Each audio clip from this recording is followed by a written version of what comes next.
எதிர்பாராத அந்த செய்தி. அண்ணா அவனே இறந்துடுறாரு. பெரியவங்க மற்றவங்களுக்கு தயவு செஞ்சு கேள்வி.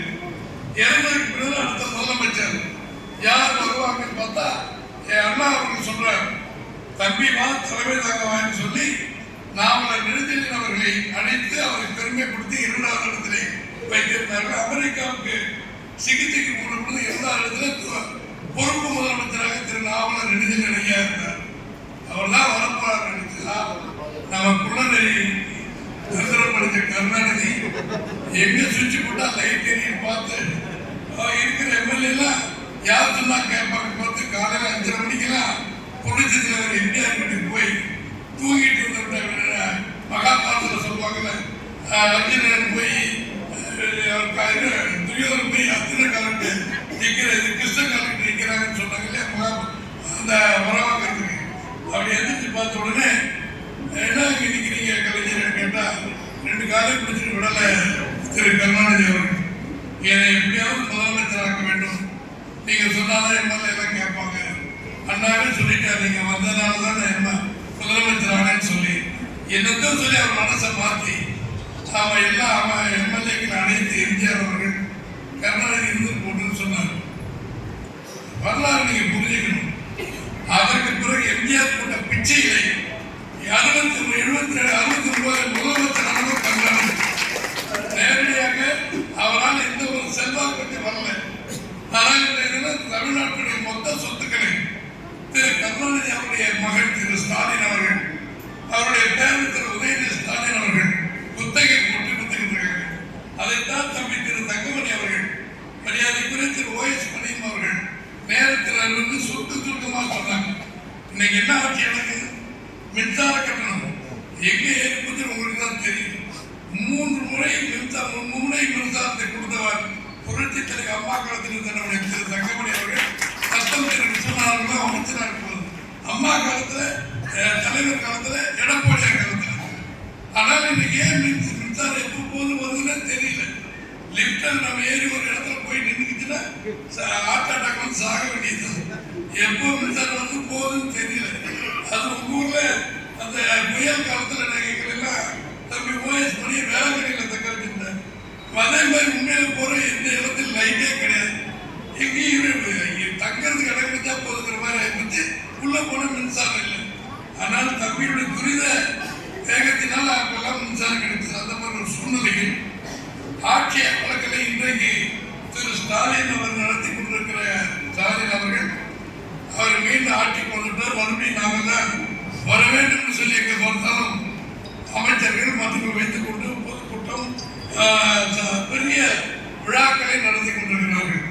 தோழர்களை, நீங்க அம்மாவுடைய ஆட்சி, எம்ஜிஆர் கொடுத்த ஒரு ஆட்சியில சத்துணவு திட்டங்கள், அம்மா ஆட்சியில் இருந்த தாலிக்கு தங்க திட்டம், அம்மா கொடுத்த மகப்பேறு திட்டங்கள், குழந்தைகளை வளர்த்த திட்டங்கள் ஏதாவது பேருக்கா? 25,000 50,000 SSLC படித்தால் 25 பட்டப்படி கொடுத்தால் 50,000 8 கிராம் தங்கம் கொடுத்த தெய்வம் நம்முடைய புரட்சி தலைவர் அம்மா அவர்கள். அதை அப்படியே கொடுத்தவர் நம்முடைய மாண்புமிகு எடப்பாடியார் அவர்கள். இதெல்லாம் இல்லை. நான் பிள்ளைக்கு சோறு விட்டுறேங்கிறார். இந்த கதையில எம்ஜிஆர் காலத்தில் முடிஞ்சிருச்சு. எம்ஜிஆர் நல்லா உட்காந்து குழந்தைங்களுக்கெல்லாம் சாப்பாடுலாம் போட்டது, மதிய திட்டத்தை ஆரம்பித்தது. இவர் ஏதோ புதுசாக ஸ்டாலின் கண்டுபிடிச்ச மாதிரி எங்களுடைய சாதனைகள் சாதனைங்கிறார். இந்த 3 வருட காலத்தில் அவர் என்ன நன்மை செஞ்சிருக்காரு? எதுவுமே கிடையாது. அருமை தம்பி திரு தங்கமணி அவர் சொன்னார்கள், 1000 ரூபாய் கொடுத்துட்டு பாதி சகோதரிகளுக்கு கொடுக்கல. இப்பவே நீங்க கணக்கெடுத்தீங்கன்னா நம்முடைய எத்தனை பேருக்கு இங்க 1000 ரூபாய் கிடைக்குது, எவ்வளவு பேருக்கு கிடைக்கலன்னா அந்த தேர்தல் வந்த பொழுது எம்எல்ஏ ஆகிற பொழுது 2021 உதயநிதி ஸ்டாலின் சொல்றாரு, அப்ப எம்எல்ஏ ஆக போறாரு, மீதி குற்றவாளிகள்லாம் கணக்கெடுத்துட்டு கொடுத்துருவாங்க. 3 வருஷத்துக்கு பின்னால் தான் 1000 கொடுக்குறாங்க. இப்போ என்ன புதுசாக சொல்றாங்க, தேர்தல் வரும்போது சொல்லிட்டு தகுதியானவர்களுக்கு கொடுக்க போடுறாங்க. 13,500 கோடி தான் அதுக்கு செலவாயிருக்கு. ஆனால் டாஸ்மாகின் மூலமாக 50,000 ரூபாய் கோடியை கொள்ளையடித்துக் கொண்டிருக்கிறார்கள். மின்சார கட்டணம் உயர்த்தினால் 35,000 கோடி உயர்ந்திருக்கிறது. சொத்து வரி அத்தனை வரிகளை உயர்த்திவிட்டு கொள்ளையை அடித்துக் கொண்டிருக்கிறார்கள். புதியதாக டாஸ்மாக்கு 10 ரூபாய் ஏற்றிட்டாங்க. நம்ம டாஸ்மாக் சகோதரர்களுக்கு இன்னும் அபராதம் இன்னும் 10 ரூபாய் ஏற்றிட்டாங்க. இன்னும் அதிகமா ஏற்ற முடியுமா அதில் வருமானம் பார்க்கறதுக்கு ஒரு அதிசிறந்த மேதாவி செந்தில் பாலாஜி நம்முடைய ஸ்டாலின் அவர்கள் தேர்ந்தெடுத்து மறுபடியும் மந்திரியா இருக்கார்.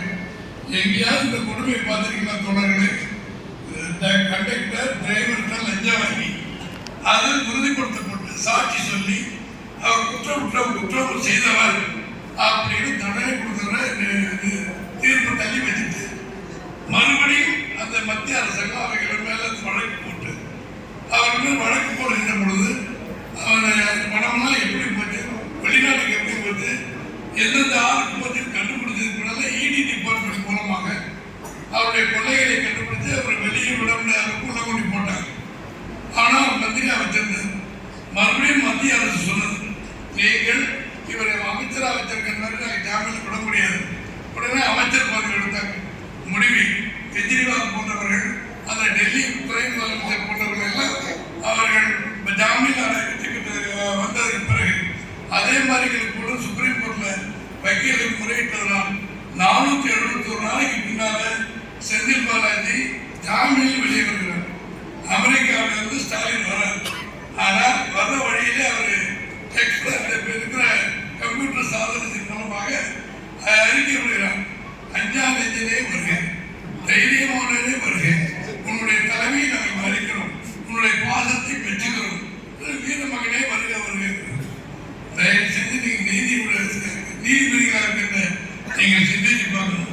கண்டக்டர் டிரைவர்ல கொள்ளையடிச்சு போனவரால ஜாமீன் அவருக்கு ஒரு முதலமைச்சர் 5ஆம் தேதி வருக, தைரியமான வருக சொன்னார்.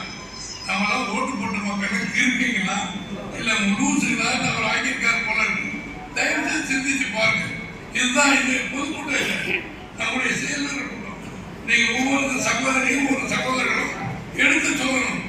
ஆட்சி நசமா போன எல்லாருக்கும் சொல்லியிருக்கு, ஒன்றும் தப்பே கிடையாது. அப்படி சொன்னவர் இன்னைக்கு அவர் மகனுக்கு துணை முதலமைச்சர் பதவி போடுறது. அவர் வந்த பிறகு இவருக்கு சேர்த்து கொடுக்கிற மாதிரி ஒரு தியாகத்தை செய்ததை போல காட்டிக் கொண்டிருக்கிறார்கள்.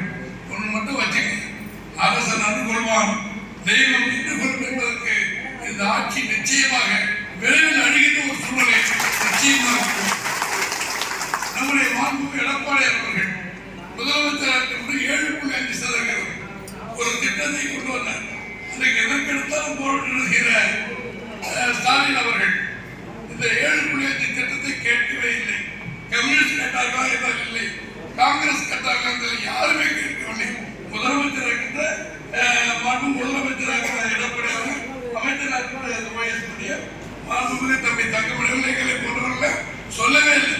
திடீர்னு பார்த்தா ஒரு அரசு வெளியிடுவது 7.5% நம்முடைய ஏழை குழந்தைகள் அரசு பள்ளியிலே படிக்கிறவர்களுக்கு நீட் தேர்வுக்கு தகுதியானவர்களுக்கு இலவசமாக மருத்துவராக்கிற எம்பிபிஎஸ் இடத்தில் இடம் கொடுக்கப்படும் சொன்னாங்க. எல்லாம் இடம் கொடுத்தாச்சு, பிள்ளைகளாக போய் சேர்ந்துட்டாங்க. அங்க போனா 10 லட்சம் கூட 20 லட்சம் கூட ஃபீஸ், லஞ்சம் இல்லை. அரசாங்க மருத்துவக் கல்லூரியில் ஆரம்பத்தில் ஐயா நீங்க எம்பிபிஎஸ்ல கொடுத்துருங்க. எங்க அப்பா செருப்பு தைக்க தொழிலாளி, எங்க அப்பா ரிக்ஷா எடுப்பவர், எங்க அப்பா விவசாயி, எங்க பணமே இல்லை, நீங்க எம்பி எங்களுக்கு டாக்டர் ஆகிறதுக்கு அனுமதி கொடுத்துருக்கிறார். அப்பவே சிந்திச்சு அப்பவே சீஃப் செக்ரட்டரி கூப்பிட்டார்.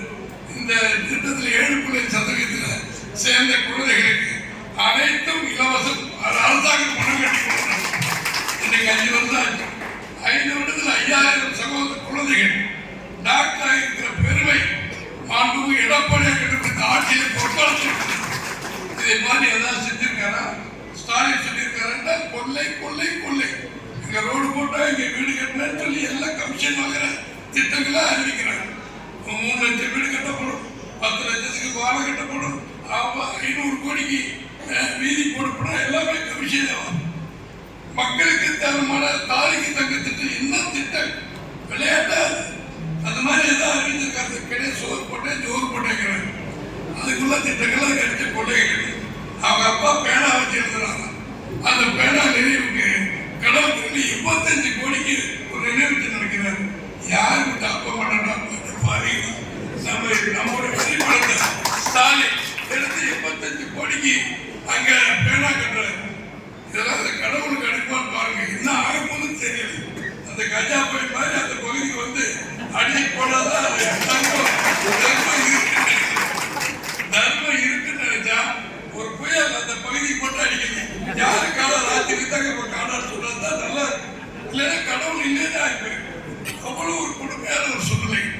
நீங்க நான் எங்க ஊர்ல திண்டுக்கல்ல தேர்தல் 22,000 ஓட்டுல நான் வெற்றி பெற்று ஜெயிச்சிட்டீங்கன்னு சொல்லி கலெக்டர் கையெழுத்து போட சொன்னேன். ஒரு ஆபீசர் ஒன்று இருந்தார்.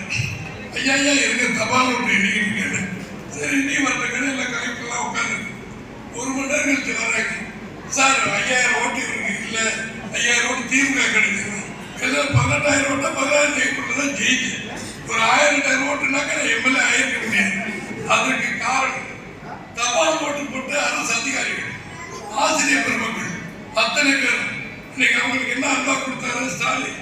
உங்களுக்கு புதிய பென்ஷன் திட்டம் வேண்டாம், பழைய பென்ஷன் திட்டத்தை உங்களுக்கு தரப்படும் 500 வாக்குறுதியில கொண்டு கொடுத்தாரு. 3 வருஷம் ஆச்சு. திருநெல்வேலி தான் அல்வா குடும்ப சொல்லுவோம். நம்ம ஊர்ல என்ன மீனா கருவாடு அங்க அவ்வளவு பெரிய அல்வாவை கொடுத்து எல்லாத்துக்கும் கொடுக்குற சொல்லிட்டு இப்ப திருப்பதி அதோட பெரிய லாபத்தை ஸ்டாலின் அதிகாரி அரசு அதிகாரிகள் ஆசிரியர் மக்கள் நம்ம வீட்டுல ஆசிரியர்லாம் இருப்பாங்க. உங்களுக்கு தெரிஞ்சவங்க கேளுங்க, அவங்க சொல்ற கண்ணீரை கேளுங்க. உங்களுக்கு தெரியுமா எவ்வளவு வேதனை இருக்கான்னு கேளுங்க. இன்னைக்கு அவங்க எதிர்பார்த்துருக்காங்க. அவங்க பேசும்போது ஒரு ஸ்பீக்கர் அந்த பேச்சு வருது. எதிர்கட்சியா இருக்கும்போது நாங்கள் போராடணும். மாண்புமிகு ஸ்டாலின் அவர்கள் எங்களை வாஞ்சனையோடு வந்து பார்ப்பார். எதிர்கட்சியா இருக்கணும் அன்பு கட்டினார். முதலமைச்சர் இருப்பதற்கு எங்களுக்கு பட்டயம் ஒப்படுகிறார். பிறகு அதை எதிர்கட்சி தலைவராகவும் புரியுது அவங்களுக்கு. எதிர்கட்சி தலைவர் வீட்டுக்கு அனுப்புறாங்க. தலைவருடைய இன்னைக்கு இருக்கிற ஆசிரியர் பெருமக்கள் அரசு ஊழியர்கள் குடும்பம்லாம் சேர்த்து 2 கோடி பேர் இருக்காங்க. நம்ம போன தடவை மாண்பு எடப்பாடி அவர்கள் வெற்றி வாய்ப்பு எழுந்த போது வெறும் 1,93,000 ஓட்டு தான் ஸ்டாலினுக்கு நமக்கு குறைவு. தம்பி பாபு முருகவழிக்கு பேசும்போது சொன்னார், டி நகர் சத்யாங்கிற வேட்பாளர் வெறும் 153 அதில் கூட பாதிக்கு போச்சு 137 ஓட்டு. 137 ஓட்டு ஒரு எம்எல்ஏ தோத்துட்டார். 43 எம்எல்ஏக்கு 500 ஓட்டு 1000 ஓட்டு நம்ம எம்எல்ஏக்கு வெற்றி வாய்ப்பு எழுந்தார்கள். துரதிருஷ்டவசமாக முதலமைச்சராக வேண்டிய நம்முடைய மாண்புமிகு எடப்பாடி அவர்கள் ஆக முடியவில்லை. நம்முடைய ஆட்சி வர முடியும். இந்த சந்தான கோவிலுக்கு மாட்டிக்கிட்டு நம்மளாம் கேட்கன்னு கத்திக்கிட்டே இருக்க வேண்டியது. இந்த முறையில ஒரு 1.5 மாசம் தான் இப்ப 40 மாசம் முடிஞ்சு போச்சு. ஒரு 15 மாசம் இருக்கு. நல்லா கடிச்சுக்கிட்டு இருக்கலாம். அங்க புயல் வந்தா தாங்கிட்டு தானே இருந்தோம். இந்த புயல் வந்துருச்சு, அதையும் பார்த்துக்கணும். அதனால இப்ப என்ன அதுக்கு அடிப்படை காரணம் எல்லா இடத்துல சிந்திச்சீங்கன்னா கூட்டணி பலம். அதனால்தான் ஸ்டாலின் வெற்றி பெறுகிறார். நமக்கு கூட்டணி என்ன அப்படின்னு நம்ம தோழர்கள் தோத்ததுக்கு ஏதாவது காரணம் சொல்லுவாங்க. அதுவெல்லாம் காரணம். கூட்டணி இருந்தாலும் கூட நம்முடைய தோழர்கள் சுதந்திரம். நாங்க கிளைகளுக்கு வார்டு திண்டுக்கல்ல ஒரு வட்ட செயலாளர் பிரதிநிதி இப்படிலாம் இருந்து 53 வருஷத்துல உங்களுடைய பேசுற வாய்ப்பு இறைவன் பொதுச்செயலர் மூலம் கிடைச்சிருக்கலாம். ஆனால் நம்ம தோழர்கள் நம்ம திண்டுக்கல் இடைத்தேர்தலில் ஒரு பூத்துக்கு எவ்வளவு தெரியுங்களா? சமுத்திரப்பாடியில் ஒரு பொருளாதார புரட்சி தலைவர் 200 ரூபாய்க்கு மேல தர மாட்டேன். 1030 6 தொகுதி 1200 பூத்துக்கு 2000 அதுதான் செலவு பண்ணி முடிஞ்சு எவனும் பணத்தை கேட்கல. பாருங்க என்ன பண்றாங்க. பூத்துக்கு எப்போ வந்து பணம் கொண்டு வந்து சேர்த்துருக்க மாவட்ட செயலர் என்ன பண்றாரு? தஞ்சாவூர் போயிட்டாரா, மெட்ராஸ் போயிட்டாரா, ஏன் ஹைதராபாத் வாங்கிட்டு வந்து கொடுத்தா என்ன பார்ப்போம். அந்த மாதிரி ஒரு சூழலை உருவாக்கிட்டு ஏன்னா திமுக ஒரு பூத்துக்கு 1000 10,000 இருந்தீங்க. இது ஈரோட்டில் நடந்த இடைத்தேர்தல் 20,000 தோழர்கள் ஒரு பூத்துக்கு நம்ப பண்ணீங்க. டெய்லி பிரியாணி, டெய்லி கோழி எல்லாம் போட்டு கையில 10,000 வேணாலும் போட்டு போடணும். அந்த கொள்ளையடிச்ச கொடுத்து அந்த செந்தில் பாலாஜி தலைமையில் அந்த ஈரோட்டில் செஞ்சாரு ஸ்டாலின் அவர்கள். அதே மெத்தடி அதே முறை தமிழகம் முழுவதும் திருப்ப வேண்டிய நிலத்திலே ஸ்டாலின் வெற்றி பெற்று விடலாம் என்று நினைக்கிறார்கள் தோழர்கள். அருமையாக சொன்னார் தம்பி திரு தங்கமணி